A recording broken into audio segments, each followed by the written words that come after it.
Okay so hello and welcome everyone. आज हम work energy power का एक रिवीजन देखेंगे। ये वीडियो मैं उन बच्चों के लिए बना रहा हूँ जो 12th में हैं, जिनका आने वाला है एग्ज़ाम जैन में या फिर मई में, चाहे नीट के हो चाहे जेई वाले हो। सो मेन सीईटी और नीट लेवल तक का ये वीडियो हम बनाने वाले हैं, जिसमें हम क्या बोलते हैं कि अगर आपके कॉन्सेप्ट कुछ क्लियर नहीं है, फिर आप एक बार में रिवीजन करना चाहते हैं वर्क एनर्जी पावर का, तो आप कर सकते हैं। तो यहाँ पर मैं एक्सपेक्ट करता हूँ कि आपको बेसिक टर्मिनोलॉजी पता है और क्या कहते हैं कि चीज़ें आपको थोड़ा बहुत पता है, बस एक पूरी पिक्चर नहीं बन पा रही है, उसी पॉइंट ऑफ व्यू से हम इसको बना रहे हैं। अगर आपने थोड़ा बहुत चीज़ें सुनी है लेकिन फिर भी आपको क्लियरिटी नहीं है, उस बच्चे के लिए भी ये चीज़ बहुत बहुत इस्तेमाल, बहुत बहुत काम की चीज़ है। हाँ, अगर कोई नया बच्चा है, तेज़ तरार नया बच्चा है, तो वो भी इस चीज़ का फ़ायदा उठा सकता है। चलिए शुरू करते हैं हम। फिज़िक्स में आप जानते हैं वर्क क्या होता है। वर्क को हम कहते हैं फोर्स इनटू डिस्प्लेसमेंट। ये आपने बचपन में सीखा था। तो इसका मतलब क्या कि अगर कोई चीज़ है, कोई ऑब्जेक्ट है, उस पे अगर आप कोई फोर्स लगाते हैं, लेट्स से 20 न्यूटन की आपने फोर्स लगाई और उसने डिस्प्लेसमेंट किया, मूव किया वो 5 मीटर फॉर एग्जांपल, तो इस फोर्स ने इस ऑब्जेक्ट पे कुछ वर्क किया है, राइट। और वो वर्क कितना होता है, इट इज़ 20 इंटू 5, तो दैट इज़ 100 जूल्स। तो ये वाली एक पहली चीज़ है, ये एकदम बेसिक लेवल पे। अब इसमें होता क्या है कि ये जो आपका ऑब्जेक्ट जो पहले यहाँ पर था, अब वो घूम के यहाँ पर आ गया होगा। Okay, so this is a stuff, this is a work done by this force. अब यहाँ पर एक चीज़ ध्यान रखना, ये जो एस है ना बेटा, ये आपका डिस्प्लेसमेंट ऑफ ब्लॉक नहीं होता है एग्जैक्टली, ये आपका डिस्प्लेसमेंट ऑफ फोर्स होता है। तो यहाँ पर ये होता है कि ये जो 20 न्यूटन की जो फोर्स हमने बनाई है, ये खुद क्या बोलते हैं कि मूव हो रही है अलॉन्ग विद दिस ब्लॉक। तो ऐसा नहीं है खाली धक्का मार के छोड़ दिया हमने, we are moving with this block. So this displacement is actually, technically it is a displacement of this force, not of the block. But हमारी अजम्पशन इस तरीके से होती है कि ब्लॉक के साथ फोर्स लगी रहे तो हम कह देते हैं डिस्प्लेसमेंट ऑफ ब्लॉक। तो ये वाली एक चीज़ थी। अब ये फॉर्मूला आपने स्कूल में सीखा था, बड़ी क्लास में आपने इस फॉर्मूले को ऐसे सीखा है कि sir it is equal to F vector dot S vector. ठीक है, तो इसको आप लिखोगे F S cos theta, where theta is angle between displacement and force vector. हमारे इस प्रॉब्लम में आपका फोर्स वेक्टर का डायरेक्शन किस तरफ था, आपकी फोर्स वेक्टर इस डायरेक्शन में थी और आपका डिस्प्लेसमेंट वेक्टर किस तरफ हुआ, इसी तरफ हुआ। तो दोनों सेम डायरेक्शन में होते हैं, तो थीटा आपका होता है 0 डिग्री। तो इस क्वेश्चन में तो अल्टीमेटली क्या होगा, ये फॉर्मूला आपका एफ इंटू एस हो गया, क्योंकि कॉस 0 आपका 1 होता है। तो बस ये वाला जो फॉर्मूला है, ये इसी फॉर्मूले से आपका बन के आता है। ठीक है, I hope you follow what I was trying to say. ये एक चीज़ थी। अब यहाँ पर एक नेगेटिव वर्क का कॉन्सेप्ट है। तो नेगेटिव वर्क फिजिक्स में कब होता है, जब क्या बोलते हैं कि फोर्स का डायरेक्शन और डिस्प्लेसमेंट का डायरेक्शन ऑपोजिट डायरेक्शन पे हो। तो इसका मतलब क्या, आप इमेजिन कर लीजिए कि कोई आपका सीधा सा रोड है और कोई चीज़ आपके तरफ आ रही है, कोई भारी भरकम चीज़ आ रही है आपकी तरफ एक अच्छी खासी स्पीड से 30 मीटर पर सेकंड से, और भाई आपको काम दे दिया भाई किसी ने कि भाई इसको रोक के दिखा तू। ठीक है, अब आप इसको रोकने की कोशिश करेंगे, तो जब आप इसको रोकने की कोशिश करोगे तो आप इस डायरेक्शन में फोर्स लगाओगे, है ना। लेकिन क्या क्या होगा, आप फोर्स तो इस डायरेक्शन में लगा रहे हो, लेफ्ट डायरेक्शन में, लेकिन ब्लॉक तो अल्टीमेटली राइट में मूव करेगा ना। तो जब कभी भी ऐसा होता है कि फोर्स और डिस्प्लेसमेंट के बीच में एंगल ऐसा इस सिचुएशन में जैसे 180 डिग्री हो गया या फिर ग्रेटर देन 90 डिग्री हो गया, तो वहाँ पर work done by the force आपका नेगेटिव हो जाता है, क्योंकि कॉस थीटा का जो आपका फंक्शन होता है, ये आपका क्या कहते हैं कि थीटा ग्रेटर देन 90 पे नेगेटिव होने लग जाता है। मैक्सिमम केसेस में फिजिक्स में आपको 180 डिग्री का सिचुएशन देखने मिलता है कि फोर्स लेफ्ट साइड में लग रही है और डिस्प्लेसमेंट आगे की तरफ हो रहा है। तो इस केस में कैसे करेंगे, work is equal to F S cos theta. तो फोर्स आपकी थी यहाँ पर, लेट से हम क्वेश्चन में कह देते हैं 20 न्यूटन अगेन, एंड लेट से ये आप इस ब्लॉक को रोकते रोकते रोकते रोकते रोकते रोकते आप जाके कहीं 10 मीटर पे रुका ये ब्लॉक, है ना। 10 मीटर आपने डिस्प्लेसमेंट करके उसको रोक दिया। तो कोई पूछेगा भाई इस इंसान ने कितना वर्क किया है, फिर आपने कितना वर्क किया, तो हम कहेंगे set is 20 Newton into displacement आपका क्या बोलते हैं 10 है। ठीक है, और बस यहाँ पर एक माइनस साइन आपको पुट करना है, बिकॉज कॉस 180 जब आप पुट करेंगे इस एंगल को, तो that will come out to be -1। So this thing will become -200 joules. ठीक है, सॉरी मैं थोड़ा फटाफट बना रहा हूँ, इसके लिए क्या कहते हैं कि थोड़ा बहुत मैं इरिस के चक्कर में नहीं पड़ूंगा यहाँ पर। सो आई होप ये फंडा आप समझे हैं। This is the basics how to use this simple formula. यही सेम चीज़ आपका फ्रिक्शन के केस में होगा। फ्रिक्शन का जब हम न्यूमेरिकल्स देखेंगे तो क्वेश्चन ऐसे देगा कि कोई ब्लॉक आगे तरफ मूव कर रहा है, अब वहाँ पर कोई इंसान नहीं होता उसको रोकने के लिए, वहाँ पर फ्रिक्शन होता है। तो फ्रिक्शन की फोर्स पीछे की तरफ लगती है और डिस्प्लेसमेंट आगे की तरफ होते रहता है। कोई पूछ दे भाई वर्क डन बाय फ्रिक्शन क्या हो जाएगा, again F into S cos theta. Cos theta is 180 in this scenario, तो -1 हो जाएगा। F will be the force of friction which is mu times of normal. ये जब हम आगे न्यूमेरिकल देखेंगे तो आपको समझेगा। तो इस तरीके से आप work done by friction similar fashion से आप निकाल सकते हैं। आई होप यहाँ तक आपको फंडा कॉन्सेप्ट क्लियर है। This was one thing. अब यहाँ पर हम इस फॉर्मूले को थोड़ा और अलग तरीके से यूज़ करना देखते हैं। Just give me second. हाँ, तो इसी फॉर्मूला को हम एक सॉरी, इसी फॉर्मूला को हम एक अलग तरीके से देखेंगे। इसको हम लिखते हैं integration of F D S. हाँ, अब ये वाला फॉर्मूला कब यूज़ करते हैं? When force is variable in nature. ठीक है, वेरिएबल इन नेचर का मतलब क्या होता है? फोर्स की वैल्यू चेंज हो रही है डिस्प्लेसमेंट के साथ साथ। प्रीवियस केस जो आपने देखा था, ये वाला जो आपका फंडा था, इसमें आपकी फोर्स कांस्टेंट होती है। मतलब क्या, 20 न्यूटन लग रहा है भाई, तो 20 ही न्यूटन लगेगा, है ना। सो वो चेंज होने वाला नहीं है डिस्टेंस के साथ साथ। डिस्टेंस बढ़ते रहेगा लेकिन फोर्स की वैल्यू चेंज नहीं होगी। बट यहाँ ऐसा नहीं है। यहाँ पर क्या होगा कि फोर्स आपका डिस्टेंस के साथ साथ या फिर डिस्प्लेसमेंट के साथ साथ आपका चेंज होता रहेगा। तो ऐसे सिचुएशन में आपको वर्क डन इंटीग्रेशन से निकालना पड़ता है। सो इसका एक एग्जांपल आपको देता हूँ कि लेट्स से क्वेश्चन कहता है कि भाई एक फोर्स लग रही है जिसकी वैल्यू है हाँ, ऐसे लिख सकते हैं, let's say 3s² plus 5s, है ना, न्यूटन। तो यहाँ पर क्या होगा कि इस फोर्स की वैल्यू आपके डिस्प्लेसमेंट के ऊपर डिपेंडेंट है। This is acting along x axis. तो यहाँ पर आप क्वेश्चन आपको आई भी लिख के दे सकता है। So that is still fine अगर आप लिखना चाहे वेक्टर में, क्योंकि हमने वहाँ वेक्टर का साइन बना दिया है। कई बार बुक यहाँ पर आई नहीं लिखेगी, it simply means it is moving in one direction only. तो यहाँ पर I means our force is acting in the X direction. So अब ये क्या हो गया, ये फोर्स एस इस डिस्प्लेसमेंट यहाँ पर है। सो अब डिस्प्लेसमेंट आपका जैसे 0 मीटर था जब, तो फोर्स की वैल्यू 0 थी, है ना। जब डिस्प्लेसमेंट आपका 1 मीटर हो गया तब फोर्स की वैल्यू क्या कहते हैं कि जब पुट करेंगे तो फोर्स की वैल्यू 8 न्यूटन हो जाएगी। तो ये जो फोर्स है बेटा आपकी डिस्प्लेसमेंट के साथ साथ चेंज हो रही है। तो अब क्या होगा, इसका वर्क जब आपको निकालना होगा तब आप क्या करेंगे, तब आप इंटीग्रेट करेंगे। यू विल से set is 3s² plus 5s times of ds। ठीक है, ये वाला फंड है। अब इंटीग्रेट करके आपको आंसर इसका निकालना होगा। तो यहाँ पर एक क्वेश्चन आपको लिमिट पूछेगा कहाँ से कहाँ तक, कितने डिस्प्लेसमेंट तक तुम वर्क डन निकालना चाहते हो। लेट्स से क्वेश्चन कह देता है आपको कि भाई स्टार्टिंग पोजीशन s0 मीटर से लेके s10 मीटर तक निकालो, है ना। तो अपन क्या कर देंगे यहाँ पर, we will say sir this is integration of. तो जब इसका सॉल्यूशन लिखेंगे, just a second, so when you will write this solution, we will write it as 3s³/3 plus 5s²/2। क्या आप समझे इस बात को? सो ये हो गया। अब लिमिट आप पुट कर सकते हैं 0 से लेकर 10 तक। आई होप इसके आगे आप सॉल्व करना जानते हैं। ये भी इसी में क्वेश्चन आपको दे सकता है कि भाई let's say 2 metre to 6 metre बता, सेम सिचुएशन में। तो आपको बस क्या करना है, बस लिमिट आपको 2 से 6 तक आपको यहाँ पर पुट करके आंसर निकालना होगा। ठीक है, तो फिलहाल 0 to 10 आप देख सकते हो, निकाल के इसको सॉल्व कर सकते हो। अगर आप चाहो तो हम कर भी सकते हैं इसको। So we can write it as 10,000 हो जाएगा बाय 3 प्लस 5 इंटू 100/2 माइनस 0। ठीक है, तो बस दिस विल बी 1000 प्लस 500, तो this is 1500 joules. I hope ये चीज़ आप समझे हैं। सो दिस इज़ हाउ, जब आपको ऐसे सिचुएशन होगी तो आपको इस तरीके क्वेश्चंस को ऐसे आपको सॉल्व करना होगा। सो एक तो ये हो गया, this is how you will use this integration formula. आगे जाके जब हम न्यूमेरिकल देखेंगे तो इसको और एक अलग तरीके से देखेंगे। यहाँ पर बस मैं एक एग्जांपल आपको बता रहा था।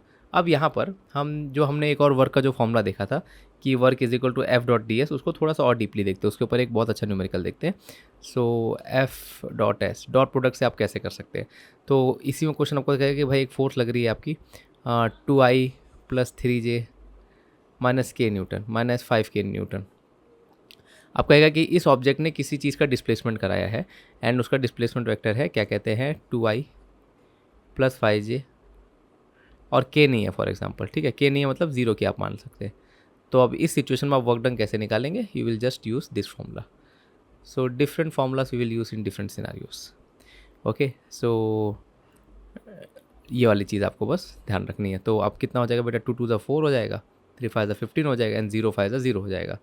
0 इंटू माइनस 5 0। तो आप कह सकते हैं सर यहाँ पर हो गया है 19 जूल्स का वर्क। तो इस फोर्स ने यहाँ पर 19 जूल्स का वर्क किया है।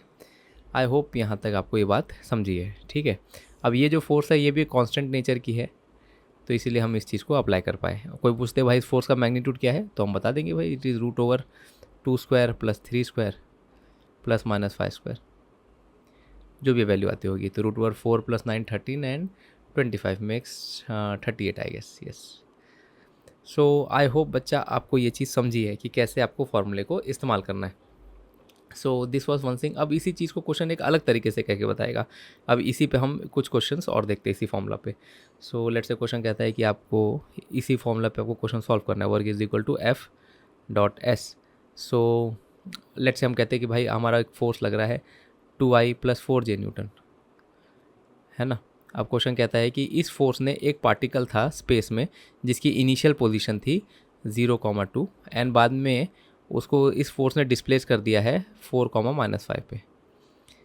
ओके, तो अगर आप इसको कोऑर्डिनेट एक्सिस पे अगर आप बनाना चाहोगे तो आप ऐसे बना सकते हो कि पार्टिकल की इनिशियल पोजीशन 0,2 थी, तो आप कहीं यहाँ पर होंगे हवा में, ठीक है, x0 y2 एंड 4,5 आपका बेटा यहाँ पर कहीं नीचे होगा, ठीक है। I don't say they are in the straight line but somewhere over here. So ये जो डिस्प्लेसमेंट हुआ है from point A to point B because of इस फोर्स की वजह से हुआ है, तो इसका वर्क डन बेटा कैसे निकालेंगे, ठीक है। तो सबसे पहले यहाँ पर आपको फोर्स का वेक्टर तो दिया, आपको यहाँ पर डिस्प्लेसमेंट का वेक्टर क्रिएट करना होगा। तो डिस्प्लेसमेंट वेक्टर देखो आप करते कैसे क्रिएट, तो अगर आप इसको समझते, मैं तो इसका डायरेक्ट फॉर्मूला बता सकता हूँ लेकिन मैं आपको थोड़ा डिटेल में बताना चाहूँगा यहाँ पर कि जो ए पॉइंट है डेट इज़ 0,2 है और बी पॉइंट इज़ 4,5। तो हम एक एक करके सोचते हैं। सोचो एक्स में कितना डिस्प्लेसमेंट हुआ, let's say S is a displacement vector. X dimension में कितना डिस्प्लेसमेंट हुआ, एक्स की आपकी पहली वैल्यू थी 0, है ना, जस्ट अ सेकेंड। तो एक्स पे आपकी पहली वैल्यू 0 थी, आप 0 कोऑर्डिनेट पे थे एक्स पे, फिर आपका एक्स का कोऑर्डिनेट 4 हो गया, है ना। तो एक्स का डिस्प्लेसमेंट कितना हो गया आपका, 4 का डिस्प्लेसमेंट हुआ, 0 to 4। सिमिलरली वाई का डिस्प्लेसमेंट कितना हो, पहले आप 2 पे थे, 2 से आप -5 पे आ गए, तो यहाँ पर तो 2 हुआ, फिर नीचे भी -5 हुआ, है ना। तो टोटल वाई का आपका डिस्प्लेसमेंट कितना हो गया, -7 का डिस्प्लेसमेंट हो गया, है ना। -7 नीचे आ गया, -2 यहाँ पर है और -2 यहाँ पर है। तो जब आप इस चीज़ को वेक्टर में लिखेंगे तो डायरेक्ट आप रट्टा भी मान के रख सकते हैं, तो आप final value minus initial value, तो 4 -0, तो इससे आपको x का आंसर मिल जाएगा। तो ये i हो गया आपका, और फिर लास्ट में -5 और 2, तो final value is -5 minus initial value is 2 j। इस तरीके से आप लिखते हैं, तो will write it as 4i - 7j। तो इस तरीके से आपको अगर कभी भी क्वेश्चन ऐसे पॉइंट के सिस्टम में अगर आपको देता है तो आपको इसको ऐसे कैलकुलेट करना होगा। ना बेटा वर्क कैसे निकालेंगे, अब आप जानते हैं क्या करना है, अब आप कर सकते हैं इस चीज़ को।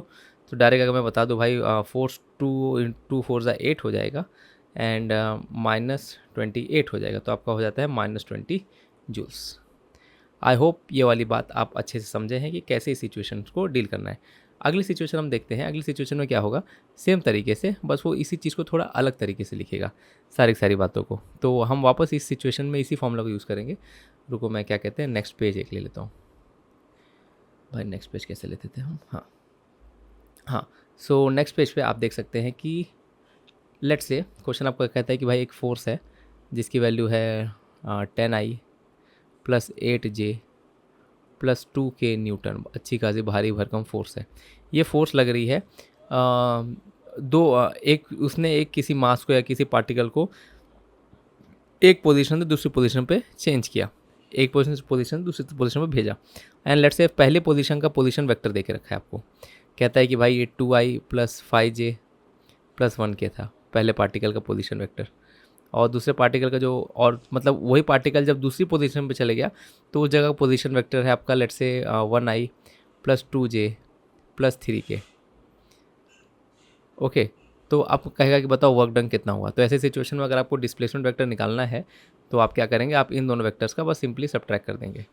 अब वो क्यों करना है वो मैं आपको थोड़ा सा बताता हूँ, पहले आप न्यूमेरिकल्स एक बार देख लो। तो i को i के साथ सब्ट्रैक्ट कर देंगे, 2 - 1 1 हो जाएगा, 1i, 5 - 2 3 हो जाएगा, 3j, 1 - 3 -2 हो जाएगा। बस इसी तरीके से आपको डिस्प्लेसमेंट वेक्टर निकाल देना है। फिर वर्क के लिए आप कह सकते हो कि सर ये तो अपना F.S होता है, सीधी सी बात है, आप F और S को मल्टीप्लाई कर सकते हो। सो आपकी F यहाँ से आप ले लीजिए और इसको यहाँ से ले लीजिए, तो 10 × 1 कर दोगे तो 10 हो जाएगा, एंड 8 3 = 24 हो जाएगा, एंड 2 2 = 4 हो जाएगा, है ना। तो ये हो गया आपका 20 एंड यह हो गया आपका 30 जूल्स। आई होप ये समझे। तो इस फोर्स ने कितना वर्क किया यहाँ पर, 30 जूल्स। अब बोलोगे कि सर ये सब तो ठीक है दुनियादारी, ये आपने ये इन दोनों को सब्ट्रैक्ट क्यों किया। सो अगर आपको समझना है तो आप इसको ऐसे समझिए। तो लेट्स से आपका पोजीशन वेक्टर मतलब होता क्या है, पोजीशन वेक्टर मतलब क्या करता है, आप ओरिजिन से उस पर्टिकुलर पॉइंट तक एक वेक्टर ड्रॉ करते हैं। तो लेट्स से आपका पहला पार्टिकल किसी पॉइंट पर था जहाँ का पोजीशन वेक्टर आपको दे के रखा है, हम एक सिंपल सा पॉइंट लेते हैं 2i + 5j। ये कहता है कि ये ए पॉइंट का पोजीशन वेक्टर है, तो इसका मतलब क्या कि x में 2 आप जाओगे, 1 2, y में 5, 1 2 3 4 5, इन दोनों जब ज्वाइन करोगे तो यहाँ पर आप कहीं पहुँचोगे, ठीक है। सो पोजीशन वेक्टर मतलब क्या, आप ओरिजिन से वहाँ तक आप एक डायग्राम, एक एरो ड्रॉ करते हैं। This is a position vector, आप ए का कह सकते हैं, है ना। तो ये वाली बात है। अब कह देगा कि भाई ये वाला पॉइंट ए से बी पे चले गया बिकॉज ऑफ डेट फोर्स, ठीक है। सो बी लेट से हम कह देते भाई it is 5i plus 1j। Okay, तो ये हो जाएगा 3 4 5 और 1j यहाँ पर आपका आ जाएगा। सो पोजीशन वेक्टर बी आप कैसे बनाएंगे? So we'll draw something like this. Default इसी को हम बी वेक्टर कह देंगे। तो आप बेसिकली ये क्या कह रहा है कि आप भाई पहले आप यहाँ पर थे और यहाँ से आप यहाँ पर आ गए, ठीक है। तो आपका जो एक्चुअल वेक्टर बनेगा, जो डिस्प्लेसमेंट का आपका वेक्टर बनेगा, वो ए से बी की तरफ जब आप एरो बनाएंगे तो वो आपका एक्चुअल डिस्प्लेसमेंट वेक्टर होगा, क्योंकि रियलिटी में आपका डिस्प्लेसमेंट उसी डायरेक्शन में हुआ है। So this thing it will go like this. Okay, so this is actually the displacement vector और इसकी वैल्यू हम निकालते हैं sir, this is equal to A vector minus B vector. वही चीज़ हमने यहाँ पर की है, हमने R1 माइनस और R2 माइनस R1 किया, सॉरी मैंने गलत लिख दिया। It is final vector minus initial vector, final position vector minus initial position vector. So I hope ये वाली चीज़ आप बहुत अच्छे से समझे हैं और दिस वॉज, और ये बहुत ज़्यादा इंपॉर्टेंट चीज़ भी थी। सो ये एक चीज़ है। अब हम क्या बोलते हैं, थोड़े से और न्यूमेरिकल अपने क्या कहते हैं कि ये वाला जो फार्मूला था, ये इंटीग्रेशन वाला जो हमारा फार्मूला था, इसके ऊपर देखते हैं, ठीक है। सो आई होप यहाँ तक आप समझे हैं। अब मेरी थोड़ी सी भाषा भी चेंज होगी, मैं देख रहा हूँ, क्योंकि मेरा एक छोटा भाई है, वो दिन भर बस यूट्यूब पर गेमर्स की वीडियो देखते हैं, सेकंड क्लास में है, और वो गेमर की जो भाषा है उसी भाषा में लेक्चर भी बता रहा हूँ उसको देख देख के, बट ठीक है। So that is a part of fun. तो अब जो मैं नेक्स्ट क्वेश्चन करने जा रहा हूँ, बड़ा इंपॉर्टेंट टाइप का कॉन्सेप्ट है, इसको ध्यान से देखना। थोड़ा सा इसमें आपको चैलेंजेस आ सकते हैं डाइजेस्ट करने में, तो इसको आप बार बार थोड़ा पढ़ेंगे तो आपको आ जाएगा। तो क्वेश्चन मैंने किताब में लिखा हुआ है, बगल में किताब है मेरे, मैं इसे आपको बताता हूँ। क्वेश्चन कहता है particle experiences of variable force. तो क्वेश्चन आपको दे देता है, जस्ट अ सेकंड, मेरा मार्कर कहाँ गया, हाँ। क्वेश्चन कहता है कि एक वेरिएबल फोर्स लग रही है जिसकी वैल्यू चेंज हो रही है, and it is given by 4xi plus 3y²j। तो ये फोर्स का नेचर है। मतलब क्या हो रहा है कि ये जो फोर्स है ये 2 डायमेंशन में लग रही है। एक तो पहले इसको समझ लेते हैं, हाँ सॉरी, हाँ ये जो फोर्स है 2 डायमेंशन में लग रही है, एक एक्स है और एक वाई, मतलब एक्स वाई प्लेन। आप इस अपने स्क्रीन को एक्स वाई प्लेन समझ सकते हैं, ये वाई एक्सिस, ये एक्स एक्सिस, मतलब इस डायरेक्शन में कहीं ना कहीं इस along this x y plane जो आपका स्क्रीन है वहाँ पर लग रही है। अब ये जो फोर्स है ये एक्स की वजह से भी डिपेंडेंट है और वाई की वजह से भी डिपेंडेंट है ना। इसके पहले जो हमने न्यूमेरिकल देखा था, ये वाला न्यूमेरिकल, यहाँ पर क्या हो रहा था कि ये हमारा खाली एक्स डायमेंशन में मूव कर रहा था और ये खाली एक्स की वैल्यू चेंज होने की वजह से फोर्स चेंज हो रही थी। तो यहाँ पर हमने बड़े आसानी से इस चीज़ को कर लिया था। लेकिन यहाँ पर थोड़ी सी अलग चीज़ है। यहाँ पर क्या होता है, यहाँ पर 2 वेरिएबल आ जाते हैं आपके, एक्स और वाई दोनों आ जाते हैं। तो इसको कैसे करेंगे? सो अब हम देखते हैं इसको। अब कहता है कि अब ये जो फोर्स है इसने क्या किया कि जो पार्टिकल था उसका डिस्प्लेसमेंट, उसने पहले उस पार्टिकल का पोजीशन था 1,2, यहाँ से उसने उस पार्टिकल को भेज दिया 2,3 पे। ओके, अब क्वेश्चन कहता है कि भाई चल बता वर्क कितना हुआ। ओके, तो सबसे पहले हम इस क्वेश्चन को करने के लिए क्या करते हैं, हम एक डिस्प्लेसमेंट वेक्टर बनाते हैं ds, ds is a small displacement vector. अब हम एज्यूम करते हैं ds में 2 चीज़ें होंगी, क्योंकि यहाँ पर x और y दिया हुआ है आपको। तो हम क्या करते हैं, एक x डायमेंशन का डिस्प्लेसमेंट वेक्टर, मतलब small change in x, plus एक y डायमेंशन का displacement vector, that small change in y। अब हम इसके हेल्प से इसको सॉल्व करेंगे। अब यहाँ पर एक ही तीर से हम 2 निशान लगाएंगे। तो हम फॉर्मूला क्या यूज़ करेंगे, work done is equal to integration of F D S. तो यहाँ पर ये एक इंपॉर्टेंट प्रोसीजर है कि आप ये डी एस वेक्टर डिफाइन करें। ओके, सो अब बेटा आपका कितना हो जाएगा, तो वर्क डन आपका क्या हो जाएगा, इंटीग्रेशन ऑफ, देखो करते कैसे इसको, I will write it in detail, 4x² plus 3y² dot क्या कहते हैं कि आपका डिस्प्लेसमेंट वेक्टर जो है it is 2xi dxi plus dy_j। जब आप इसको थोड़ा सा और ओपन कर देंगे तो आपको यहाँ पर ये जो इंटीग्रेशन का जो साइन है ना, ये 2 पार्ट में बढ़ जाता है आपका। तो ये जो i को i के साथ अगर हम कर देंगे तो we will get 4x² dx, तो एक इसके साथ रह जाता है और दूसरा वाला आप यहाँ पर कर सकते हैं विच इज़ 3y² dy। अब यहाँ पर हम x की लिमिट पुट करेंगे। तो x की वैल्यू अगर आप देखेंगे तो हमारे पॉइंट के हिसाब से it had change from 1 to 2 and y हमारा 2 से 3। तो जो x की जब आप लिमिट पुट करेंगे तो आप इसको 1 से 2 पुट करेंगे एंड y को 2 से 3 पुट करेंगे। तो इस बात का, बस छोटी सी बात का आपको ध्यान रखना, बाकी पूरा क्वेश्चन आपका हो गया। तो x आपका 1 से 2 एंड यहाँ पर y आपका 2 से 3। सो अब आप वर्क निकाल सकते हैं इसका। You will say sir it is 4x³ by 3 and limit 1 से 2 प्लस 3y³ बाय 3 लिमिट 2 से 3। ओके, सो ये हो गया आपका। तो ये हो गया 4 × 8/3 माइनस 4 × 1/3 प्लस 3 × 3 का क्यूब 27/3 माइनस 3 × 2 का क्यूब 8/3। सो आई होप यहाँ तक आप समझें। सो बस इसी चीज़ को आपको सॉल्व कर लेना है। सबके डिनोमीटर में 3 है तो हम नीचे 3 एक लिख सकते हैं। 8 4 -4 प्लस 27 3 भाई अब कितना होता है, 3 7 21, 3 2 6 एंड 81। ठीक है, सॉरी, परफेक्ट, सिंपल सा, -24। बस आपको इसको सॉल्व कर लेना है। तो this will be how much, this is 28 -24, that thing becomes 4 and this is 85/3। और जो हमारा आंसर है इसी के टर्म्स में आएगा। 85/3 अगर आप करते हैं तो 3, शायद मैं अपने ऊपर लिखने आ रहा हूँ तो मैं यहाँ पर इसको सॉल्व करता हूँ। We have 85/3, so 3 2 6 15, 3 5 15, yes perfect आ गया, शाबाश। तो 25 जूल्स हमारा एक ऑप्शन है इसमें। ये आपको जेई मेंस में आया था 2022 के शिफ्ट में। ये बहुत ही अच्छा एग्जाम्पल है और इसका रिपीटेड पैटर्न भी देखा गया बार बार, तो इसको बहुत बहुत बहुत अच्छे से कर लेना। नीट के बच्चों के लिए मैं कहूँगा कि ये क्वेश्चन नीट के लेवल पे तो नहीं आता है, बट क्या पता किसी दिन नीट में उसको डिफिकल्ट लेवल क्वेश्चन बनाना रहेगा तो बना सकता है। So you better prepare it. इसमें कुछ ज़्यादा डिफिकल्ट नहीं था, इसमें बस क्या था कि भाई आपको यहाँ पर क्योंकि लिए एक बस ओवरऑल रिविजन करा देता हूँ मैं इस क्वेश्चन का, कि आपको फोर्स जो था वो एक्स और वाई दोनों डायमेंशन की वजह से चेंज हो रहा था। तो हमने क्या किया, डिस्प्लेसमेंट वेक्टर बना दिया डी एक्स और डी वाई। फिर हमने बस क्या किया कि डॉट प्रोडक्ट दोनों का लिया एंड डी आई वाले को आई के साथ हमने कर दिया और जे वाले को हमने जे वाले के साथ कर दिया, और उनके जो डिस्प्लेसमेंट पॉइंट्स थे उसके हिसाब से हमने लिमिट पुट कर दी और सॉल्व करके हमने इसका आंसर निकाल लिया। तो थोड़ा सा क्वेश्चन लेंदी था, थोड़ा सा क्या लेंदी था, अगर आपको कैलकुलेशन आती है तो आप फटाफट कर लेंगे। तो नीट में बहुत कम ऐसा कैलकुलेशन लेंदी का क्वेश्चन देता है, but still it is always a good thing, it's always a good skill to have. अब बच्चा बोलेगा सर ये जो आप बना रहे हो ये आपने पहले तो नहीं बनाया था। तो पहले भी हमने इसको डायरेक्टली इनडायरेक्टली बनाया ही था। ये वाला जो क्वेश्चन था आपका पीछे वाला, इसमें जब आपने क्या बोलते डीएस किया था ना, ये डीएस आपका क्या बोलते हैं कि एक ही डायरेक्शन में था। तो यहाँ पर मैं डीएस इसको आई लिख दूँ तो भी कुछ फ़र्क नहीं पड़ता। आप इस चीज़ को समझ रहे हैं? आप इसको ज़रा समझिएगा कि अगर ये जो मेरा डी एस था, मैं यहाँ पर एक डी एस वैक्टर डिफाइन कर सकता हूँ। I will say sir D S vector is D S I, है ना। तो बस वही चीज़ है कि आई आई आपका ऑटोमेटिकली डायरेक्ट आपको ये रिजल्ट दे देता। तो ये एक इंपॉर्टेंट पॉइंट है जो आपको ध्यान रखना है।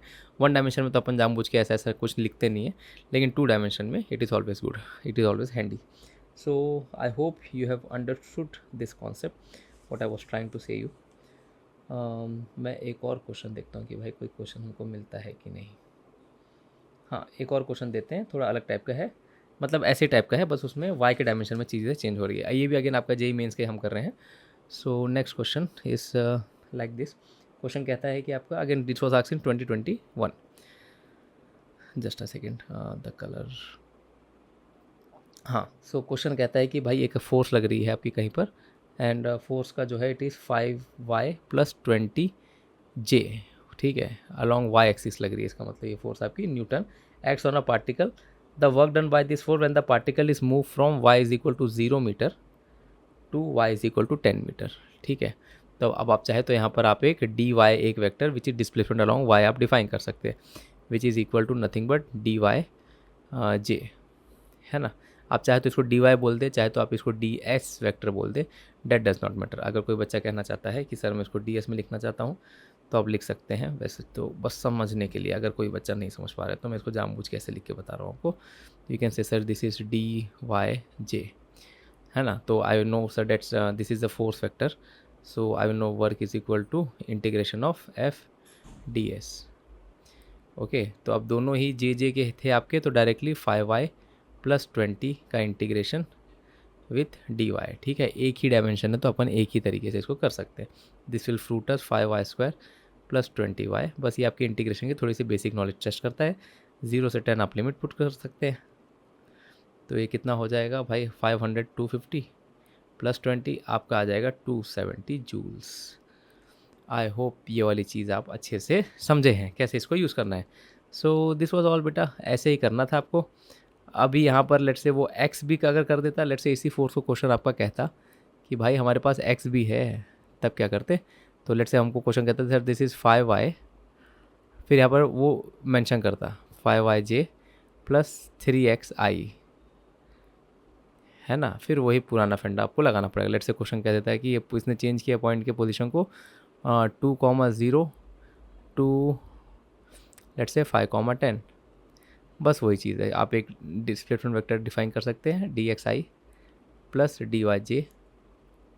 ओके, फिर बस आपने इसको सॉल्व करना है इंटीग्रेशन ऑफ fds लगा के। ठीक, तो x को x डाल देंगे सिंपली, तो 3x x plus 5y dy। तो ये वाला चीज़ हो जाएगा बच्चा। आप लिमिट पुट कर सकते हैं 2 से 5 और 0 से 10। That's it, you can solve it now. मैं कर दूँ तो this will be 3x² 2 plus 5y² 2। Limit आप पुट कर सकते हैं 2 से 5 एंड यहाँ पर आपका आ जाएगा 0 से 10। So this is one thing, I hope ये सही है। फिर बस आप वैल्यू पुट करके इसका आंसर निकाल सकते हैं। जस्ट ऐसे कि मैं इसका आंसर बता ही देता हूँ, कभी कोई वीडियो इनकम्प्लीट नहीं छोड़ते। So this will be 3 × 25/2 minus 3 × 2 का स्क्वायर इज़ 4/2 प्लस 5 × 100 हो जाएगा आपका बाय 2। ओके, सो ये वाली एक चीज़ थी आपकी। हाँ, बस इतना ही हमारे पास। यस, तो हमारा फाइनल आंसर कितना आ जाएगा जी? 175/2 विच इज़ 37.5। Is it? हाँ, 37 36, हाँ 37.5 माइनस 6 प्लस बड़ा ही अजीब सा है 250। हाँ, जो भी हमारा आंसर आएगा अब तो end of mathematical addition summation capacity तो हो जाएगा आपका 287.5 281.5 जूल्स। चलिए ठीक है, मज़ा करिए। शायद मैंने अपने ऊपर लिख दिया, पता नहीं। It is 281.5 joules. I hope ये समझे आपको बड़ी अच्छे से। नेक्स्ट क्लास में, ये अपना रिवीजन वीडियो फर्स्ट था वर्क और एनर्जी का। नेक्स्ट क्लास में हम वर्क एनर्जी थ्योरम लेके आएंगे और अलग अलग टाइप के न्यूमेरिकल्स देखेंगे। सो आई होप ये आपको बहुत अच्छा लगा, आपको पसंद आया, आपको हेल्पफुल रहा। कमेंट ज़रूर कर देना अगर पसंद आया। कमेंट करते हो तो यूट्यूब का एल्गोरिदम चालू हो जाता है, उसको लगता है कि दुनिया इसको देखना चाहती है। लाइक भी कर देना, बहुत बहुत बहुत क्या बोलते हैं कि रिकमेंडेशन जाएगी लोगों को। So thank you so much बच्चा। और नेक्स्ट वीडियो में within this week work energy power पे, वर्क एनर्जी थ्योरम पे डाल दूंगा। Take care, God bless you, bye bye.